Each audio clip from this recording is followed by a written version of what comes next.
Alright, so I'm currently editing this video and it's turned out to be really long because I just kept rambling about the Supra and the Supra and the Supra. So I'll make it a two-part video. I'm gonna cut it for this one right here, do a whole separate video for the explanation. Why not? But let me explain what's going on with the Supra right now. So about 2 weeks ago, I took this car out to, let me see, where was it? An MR2 meet. Wait, no, correction. I went out with Emmanuel. I didn't film that day, but I got bored. I'm like, let me mess around with the boost controller and test it out, you know, so that way I can make a video for you guys, turning up the boost and experimenting. But obviously I wanted to learn how to turn up the boost beforehand, and I was anxious and whatnot. So I turned up the boost and we hit 16 PSI. 16 PSI is nothing for a stock 1J bottom end. Stock 1J bottom ends, if I remember correctly, is close to like 40 PSI what it can hold. The only issue is the ECU. The ECU does not like anything more than 15 PSI, 14.5 PSI, because limiting factors like injectors and stock ceramic blade turbos, or turbo because it's single turbo. But yeah, so as I was driving back from Emmanuel's house, I hit a pole. It was a pretty chilly night and it overboosted 16 PSI. Car completely went to lit mode, and if you guys know anything about 1JZs, they come with a electric throttle body. Well, what happened with that electric throttle body is that the ECU detected overboosting, and obviously the ECU doesn't have any type of boost controller from factory, so it went into like a limp mode, completely blocked me out of the throttle. Like I was driving 80 miles, no, correction, I was driving 65 miles per hour speed limit all the way on the left lane of the highway. And excuse the background noise, I'm literally right next to the street, as you guys can see right here. So I was driving down the highway at the speed limit on the left hand side after I did a up to speed pull because I needed to get up to speed, and the car just completely shut me out of the throttle body. I was confused. I'm like, why isn't the car responding?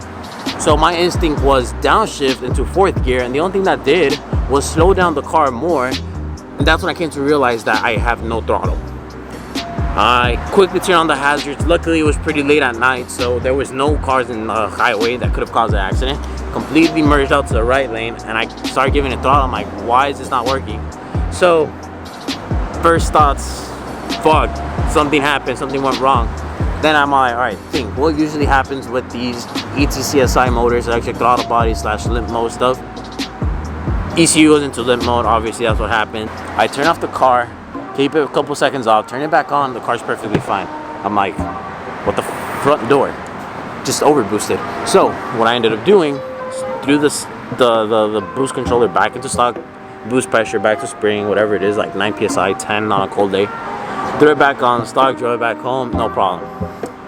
The next week, I got invited by my buddy, MR2 Marvin, to an MR2 meet, you know. That's the last video you guys saw. And I went out, you know, we did a couple Mexico. We did a couple pulls in Mexico, everything was fine. I said, oh, this car is great, it hasn't given me a problem. It's running on stock ECU, everything usually goes wrong with stock ECUs, but it was giving me no issues, everything was good. So, next thing I did was get home, park the car, and we're all good. That weekend, I went out to grab lunch with my friends, and as I was driving down the highway, the car got stuck at 3,000 RPM. What the hell's going on? I get off, park up next to freaking house, and just start inspecting. I look at my throttle cable, make sure it wasn't stuck, because that's a big issue that happens as well. But I have a brand new throttle cable, so that shouldn't be the issue. I checked the throttle pedal where the link usually goes. It's not moved out of place or anything. I checked everything. Once I disconnect the battery, obviously you reset the ECU. If you're in a limp mode or it detects a fault, it's gonna refresh all the monitors and everything whatnot on the ECU. You're gonna reset the ECU, you'll be fine. I drove it the rest of the day, everything was fine. I'm like, all right, cool. Did my thing, everything was good. And now as I was driving back home, I'm like, all right, let's do a little pull. At this point, my PSI was like, my boost was like 13, 14 PSI is what it would hit, which is safe.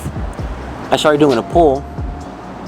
When I get off the pull, I noticed the car isn't idling as it should.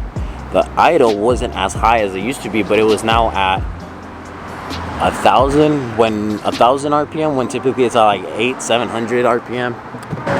Long story short, the car just doesn't respond how it should be. The throttle, I give it gas, it'll be fine, but I noticed that when I start building boost, the AFRs still stay at 14.7, 15, when they should get richer when you're going to boost.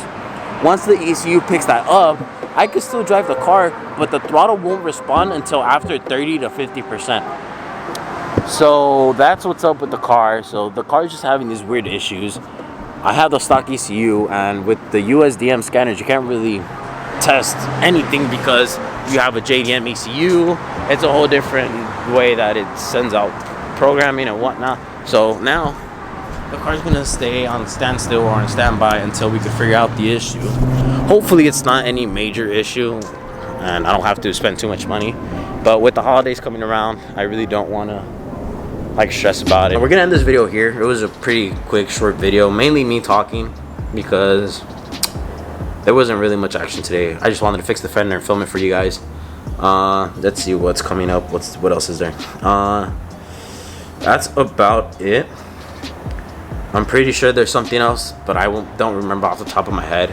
But make sure you guys also follow me on Instagram and on TikTok. I'm constantly posting and making content there as well. My TikTok and my Instagram is the same thing, Amateur Builds. You guys can find me on Instagram, TikTok under Amateur Builds, and like I said, I'm always posting there. You guys could stay more up to date there because I'm posting there almost every single day.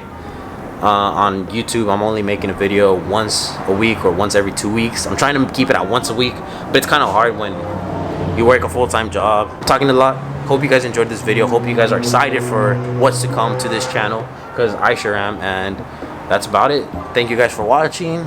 Like, comment, subscribe, do all that stuff. Share the videos to your friends, family, or people that are interested. And we'll see you guys on the next one. Later, guys.